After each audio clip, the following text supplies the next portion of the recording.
Hello friends, welcome to our class. आज की class में हम लोग बात करेंगे बैंक रिकन्सिलिएशन स्टेटमेंट के थ्योरेटिकल क्वेश्चंस। बहुत इंपॉर्टेंट टॉपिक है ये। थ्योरी हम लोग जनरली इग्नोर करके जाते हैं। यहाँ पे एक दो या तीन नंबर के क्वेश्चंस आ जाते हैं, या तो ट्रू फॉल्स मोड में आ जाएंगे आपको, या फिर आपको जो है ऑब्जेक्टिव टाइप क्वेश्चंस में आएंगे, या थोड़ा इलेबोरेट करने के लिए कोई स्टेटमेंट को पूछा जा सकता है एग्जामिनेशन में। तो हम लोग बात करते हैं सीए फाउंडेशन के अंदर प्रीवियस ईयर क्वेश्चंस की बात करो, या जितने भी आपके मॉक टेस्ट पेपर्स हैं या रिविजनरी टेस्ट पेपर्स हैं, या फिर आपका जो स्टडी मटेरियल है, इसके अंदर से कौन कौन से क्वेश्चंस हमको एग्जामिनेशन पॉइंट ऑफ व्यू से थ्योरेटिकल क्वेश्चंस कौन कौन से हमारे इंपॉर्टेंट है उसकी अपन बात करते हैं। ठीक है। यहाँ पे ध्यान रखने वाली बात यह है कि सपोज ट्रू एंड फॉल्स वाला क्वेश्चन आता है, अगर ये 2 नंबर का है तो एक नंबर आपको मिलेगा ट्रू या फॉल्स लिखने के लिए, और उसका जस्टिफिकेशन अगर आप करते हो तो आपको पूरा नंबर मिलेगा, वरना आपको एक ही नंबर मिलेगा। आप ये मत समझ लीजिएगा कि ट्रू एंड फॉल्स बोला है तो मैंने ट्रू लिख दिया या फॉल्स मिल गया, मुझे 2 नंबर नहीं मिले, ऐसा नहीं होता है।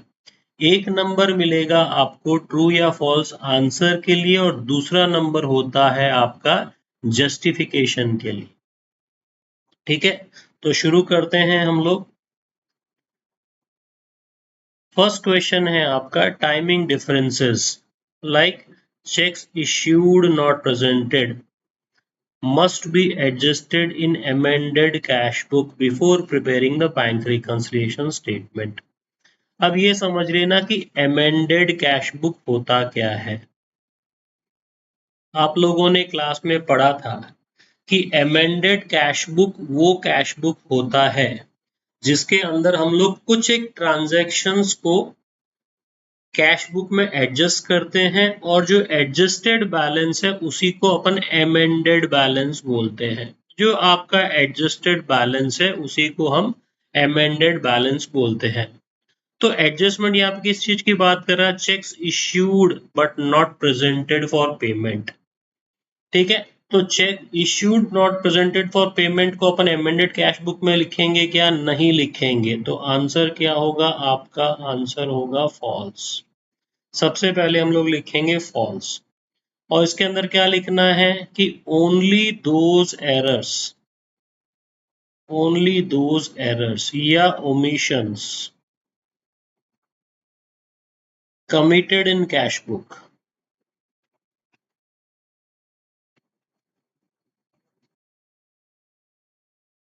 जो भी एरर या ओमिशन हम कैश बुक में करते हैं, एग्जाम्पल्स कौन कौन से हो गए?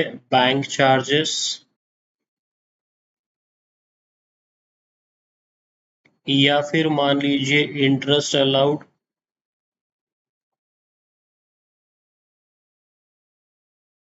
ठीक है, या डायरेक्ट पेमेंट जो अपन ने कर दिया है स्टैंडिंग इंस्ट्रक्शन के थ्रू, ये हम लोग are adjusted in amended cash book. तो हम लोग लिखेंगे कि अमेंडेड कैश बुक के अंदर हम लोग लिखते कौन कौन सी चीजें हैं।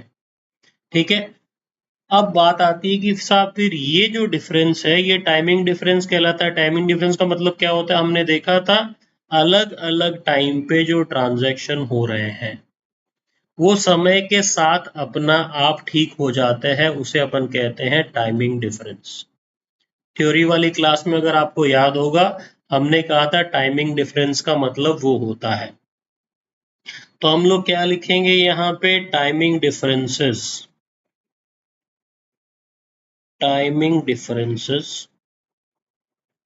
Are beyond the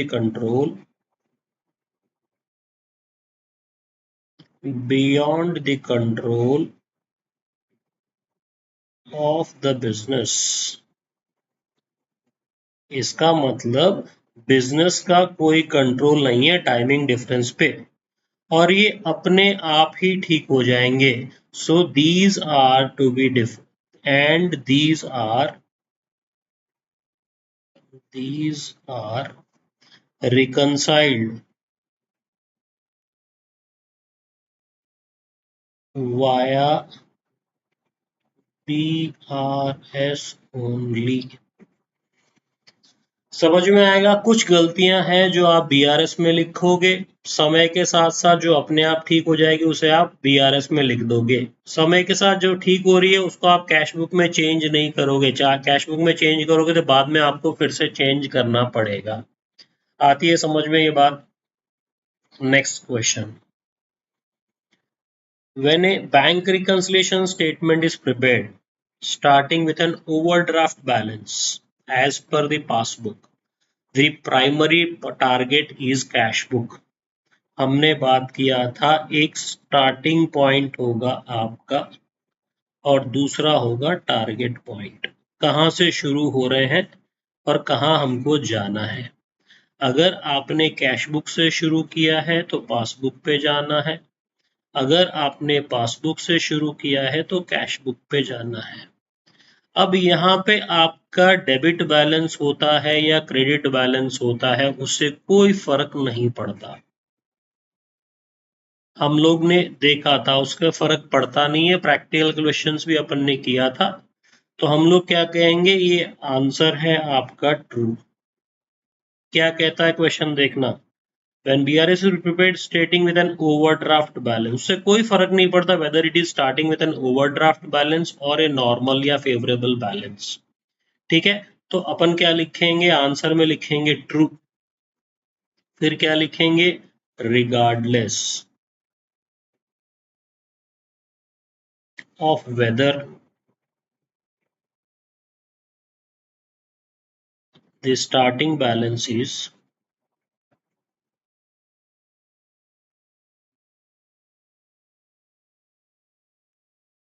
favorable or overdraft।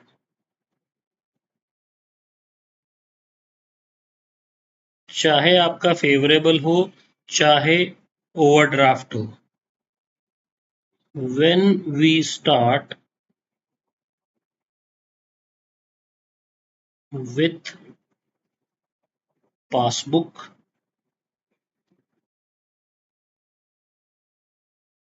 the target balance is always cash book। Very important, आपका पॉजिटिव बैलेंस होता है या नेगेटिव बैलेंस होता है, डेबिट बैलेंस होता है, क्रेडिट बैलेंस होता है, उससे कुछ फर्क नहीं पड़ता। हमने अगर कैश बुक से स्टार्ट किया है तो खत्म आपको पासबुक पे करना पड़ेगा, पासबुक से किया है तो कैश बुक पे खत्म करना पड़ेगा आपको, irrespective of the fact whether the balance is overdraft या नॉर्मल बैलेंस। ठीक है, तो सेकेंड क्वेश्चन समझ में आएगा। Next, bank reconciliation statement is A part of double entries book keeping system. बहुत बार हमने कहा है फॉल्स। थ्योरी की वीडियो एक बार चेक कर लेना, उसके अंदर भी अपन ने लिखा है फॉल्स। क्योंकि what is a bank reconciliation statement, BRS bank reconciliation statement is a memorandum statement.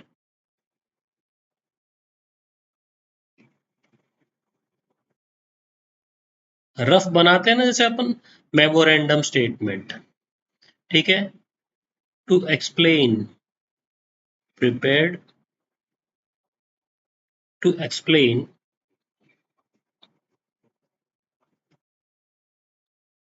the reasons of difference between bank column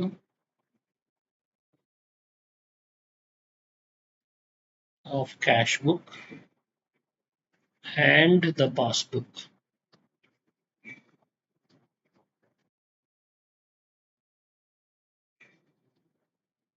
It is not an account and does not form a part of formal books of accounts।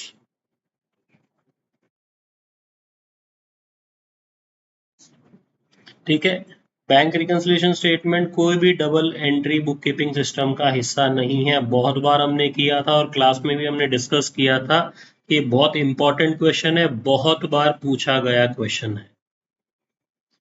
Next, if the payment side of the cash book is undercast by 1000, cast का मतलब होता है total,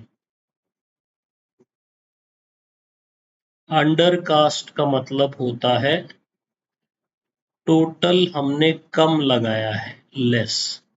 overcast का मतलब होता है total हमने ज्यादा लगाया है, मोर। तो क्या कहता है देखिए, पेमेंट साइड का टोटल हमने कम लगाया है, तो हमने क्या किया, पेमेंट्स हमारे कम दिखाए हैं। पेमेंट्स हमने अगर कम दिखाए हैं तो हमारा बैलेंस है जो हमेशा ज्यादा रहेगा, यही स्टेटमेंट ये कह रहा है। If the payment side of the cash book is undercast bye 1000, दो साइड्स होते हैं कैश बुक के, डेबिट साइड में रिसीप्ट्स होता है, क्रेडिट साइड में पेमेंट्स होता है। पेमेंट्स में आपने 10,000 की जगह 9,000 टोटल लगा दिया, तो क्या होगा, आपका कैश बैलेंस जो है वो ज्यादा हो जाएगा क्योंकि पेमेंट्स आपने कम लिखे हैं। तो आंसर में अपन क्या लिखेंगे, स्टेटमेंट इज ट्रू। ठीक है, undercasting means total of expenses are shown less, therefore cash balance is artificially, गलत है वो, आर्टिफिशियली इन्फ्लेटेड या इंक्रीज्ड बाय ₹1000। आती है समझ में बात? ठीक है, पेमेंट साइड अगर अंडरकास्ट कर दिया है आपने तो इसका मतलब आपने कैश बुक का बैलेंस ज्यादा दिखा दिया है। Next question, discounted bill of exchange dishonored by the bank requires an immediate entry in the amended cash book even if the starting point is passbook। Discounted bill of exchange का मतलब क्या होता है, bill of exchange आपने पढ़ा था, इसका एक मैच्योरिटी डेट होता है। इस मैच्योरिटी डेट से पहले अगर आपको पैसा चाहिए तो आप लोग क्या करते हो, बिल ऑफ एक्सचेंज को डिस्काउंट करवा लेते हो। वो बिल ऑफ एक्सचेंज अगर डिसऑनर हो गया है, वो बिल ऑफ एक्सचेंज अगर डिसऑनर हो गया है तो हमको अमेंडेड कैश बुक में लिखने की जरूरत है क्या, अगर हमारा स्टार्टिंग पॉइंट पासबुक है तो आंसर क्या हो जाएगा, नहीं, फॉल्स। फॉल्स क्यों है, अमेंडेड कैश बुक लिखेंगे इसमें, amended cash book is prepared only when the starting point of reconciliation is the cash book balance। If we start with passbook balance, we reconcile directly on the bank reconciliation statement and no amended cash book is prepared। समझना, amended cash book कब बनती है, amended cash book तभी बनती है जब starting point आपका cash book balance होता है। हम कैश बुक को बैलेंस को ठीक करेंगे, उसके बाद में हम पासबुक से मैच करेंगे। अगर पासबुक से मैच कर रहे, पासबुक हमारा अगर स्टार्टिंग पॉइंट है और कैश बुक टारगेट है तो कुछ करने की अपने को जरूरत नहीं है। क्यों, क्योंकि रिकंसिलिएशन हमारा डायरेक्ट बैंक रिकंसिलिएशन स्टेटमेंट में हो जाएगा। Next question, a wrong debit given by the bank in the passbook must be recorded on the payment side of the amended cash book to rectify the entry। समझना क्या कहता है, wrong debit given by bank, bank ने गलती से debit कर दिया, तो क्या हम अपने बुक्स में अमेंडेड बुक में चेंज करेंगे, नहीं करेंगे। क्यों, क्योंकि बैंक की जब गलती समझ में आएगी तो बैंक अपने आप उसको ठीक कर लेगा। हमको अमेंडेड कैश बुक में एंट्री नहीं करनी है। अमेंडेड कैश बुक में एंट्री किन कंडीशंस में करेंगे? उन्हीं कंडीशंस में करेंगे जहां पे हमारा कंट्रोल होता है। बैंक ने गलत डेबिट कर दिया, बैंक अपने आप ठीक कर देगा। गलती पकड़ में आएगी तो बैंक अपने आप रिकंसाइल करेगा, रेक्टिफाई करेगा। हमको जब पता चलेगा, हम बैंक वाले को बोलेंगे देखिए आपने ये गलत डेबिट कर दिया, तो बैंक ऑटोमेटिकली उसको रिवर्स कर देगा।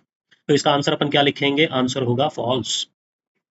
नहीं करना है हमको अमेंडेड कैश बुक। क्या लिखेंगे? Since the mistake is committed by the bank, the business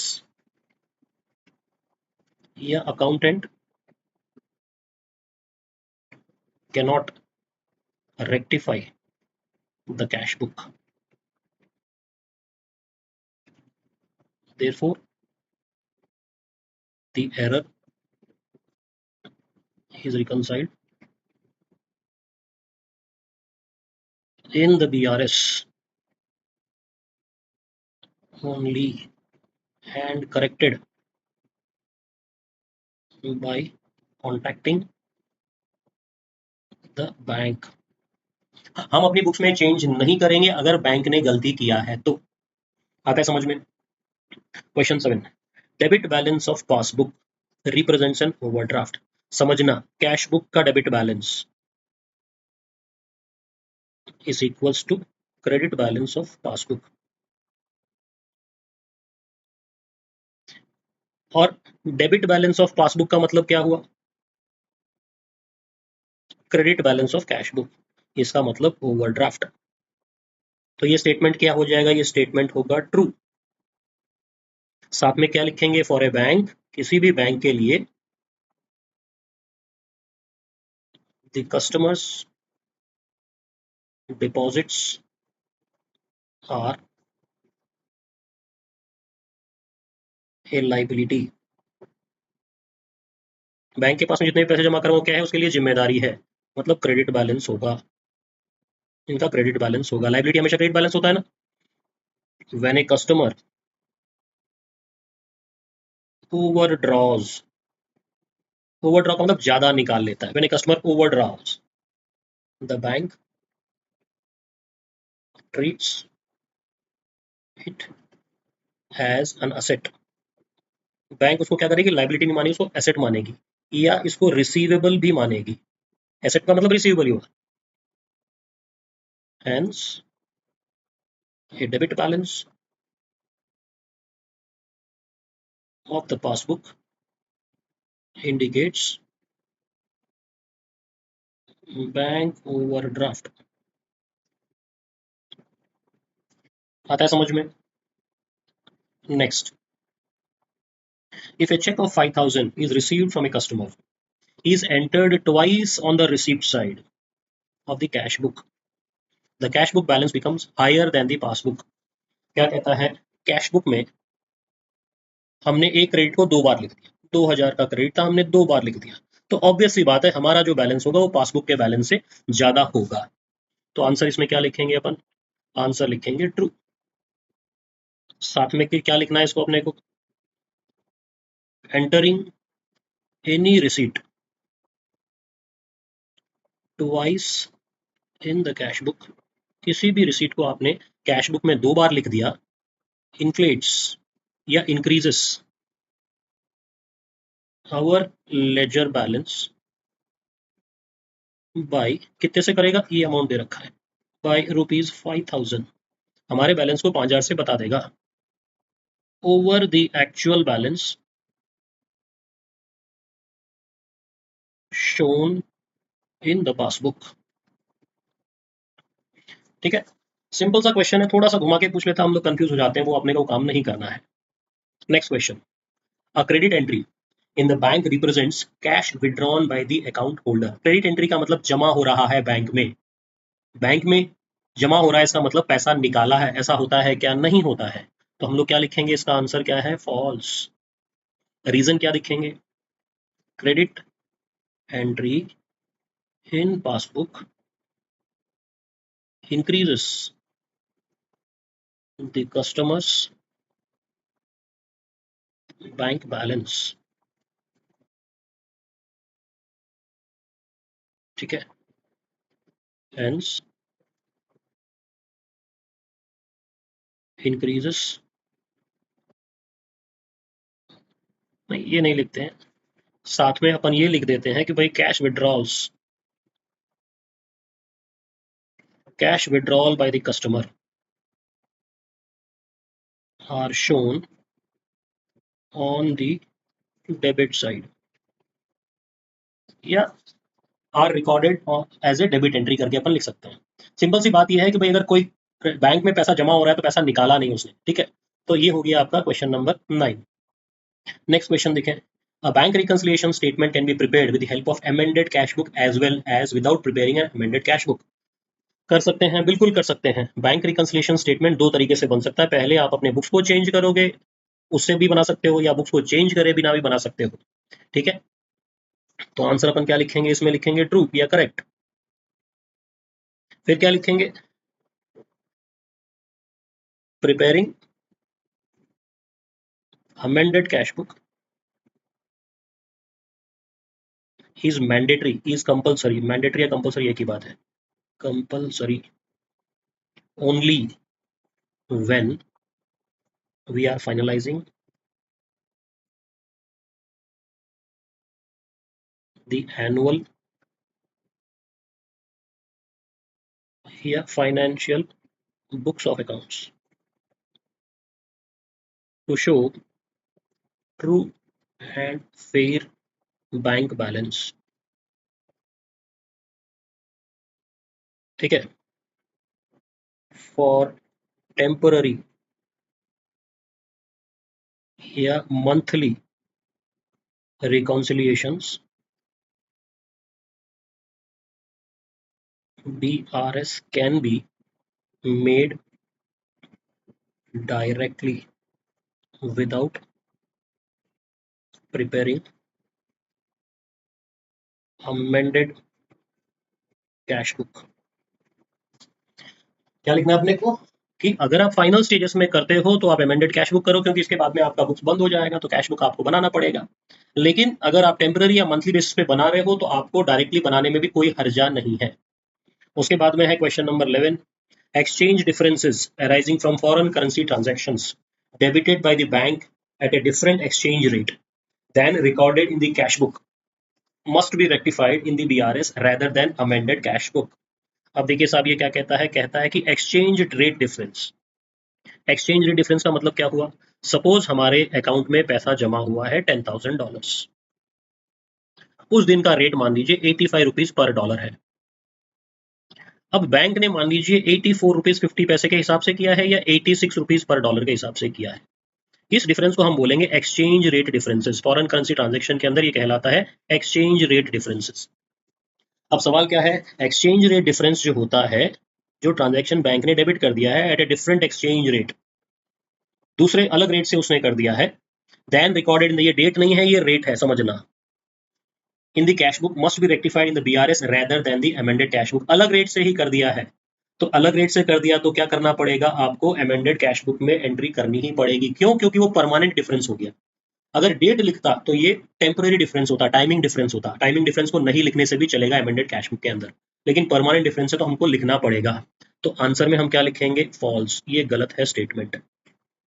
गलत क्यों है, exchange rate differences represent actual, exchange rate है ये समझना, डेट नहीं है, represent actual monetary difference, monetary difference, ये एक्चुअल पैसों का डिफरेंस है, realised in the bank account, bank account में आ गया है साहब, ये डिफरेंस आ चुका है बैंक रेफरेंस में, hence they are permanent differences which should be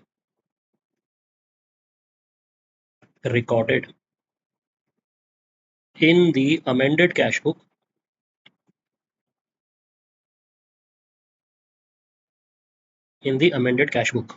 क्योंकि कैश बुक का जो अमेंडेड बैलेंस है यही आपका बैलेंस शीट में आएगा, तो बैलेंस शीट के अंदर भी बैलेंसेस गलत हो जाएंगे आपके। ठीक है, तो हम लोग को बीआरएस में बैंक रिकंसिलिएशन स्टेटमेंट में इसको ठीक नहीं करना है, इसको हमें अमेंडेड कैश बुक में ही ठीक करना पड़ेगा। आता है समझ में?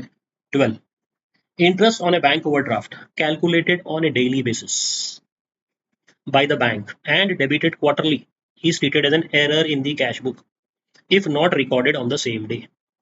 क्या कहता है? Interest on A bank overdraft, जो कि हम लोग डेली बेसिस पे, बैंक जो है ओवरड्राफ्ट पे डेली बेसिस पे इंटरेस्ट कैलकुलेट करता है, ठीक है, और डेबिट कब करता है? क्वार्टरली करता है। रोज रोज तो वो डेबिट करेगा नहीं, एक ही दिन करेगा क्वार्टर में एक बार। तो ये क्या एरर इन कैश बुक है? बिल्कुल नहीं है, क्योंकि जब वो डेली हमको बताएगा ही नहीं तो हम डेली रिकॉर्ड कैसे कर पाएंगे? नहीं कर पाएंगे हम। तो ये हमारा कैश बुक में है ही नहीं ट्रांजैक्शन, क्योंकि बिजनेस जो है एग्जैक्ट अमाउंट कैलकुलेट नहीं कर सकता। बैंक के पास में सॉफ्टवेयर्स वगैरह रहते हैं तो अमाउंट कैलकुलेट कर लेता है डेली बेसिस पे और आपको क्वार्टरली बेसिस पे चार्ज कर देगा। तो हम लोग इसमें आंसर क्या लिखेंगे? इसमें आंसर लिखेंगे फॉल्स। नरेशन मतलब डिस्क्रिप्शन में या डिफाइन कैसे करेंगे, जस्टिफाई कैसे करेंगे? It is not an error, it is not an error but omission, omission, इसको ओमिशन पूरा लिख देता हूँ, ऑफ ए ट्रांजैक्शन। ये हमने एरर कमिट नहीं किया, ये है एरर ऑफ ओमिशन हो गया ये, ठीक है। क्यों? Since the business can not compute the interest on a daily basis, on a daily basis business नहीं कैलकुलेट करता है until the bank statement is received, ठीक है। After receiving the bank statement, बाद में ये भी लिख सकते हैं, it must be adjusted, it must be adjusted in the amended cash book once the statement is received, once the statement is received।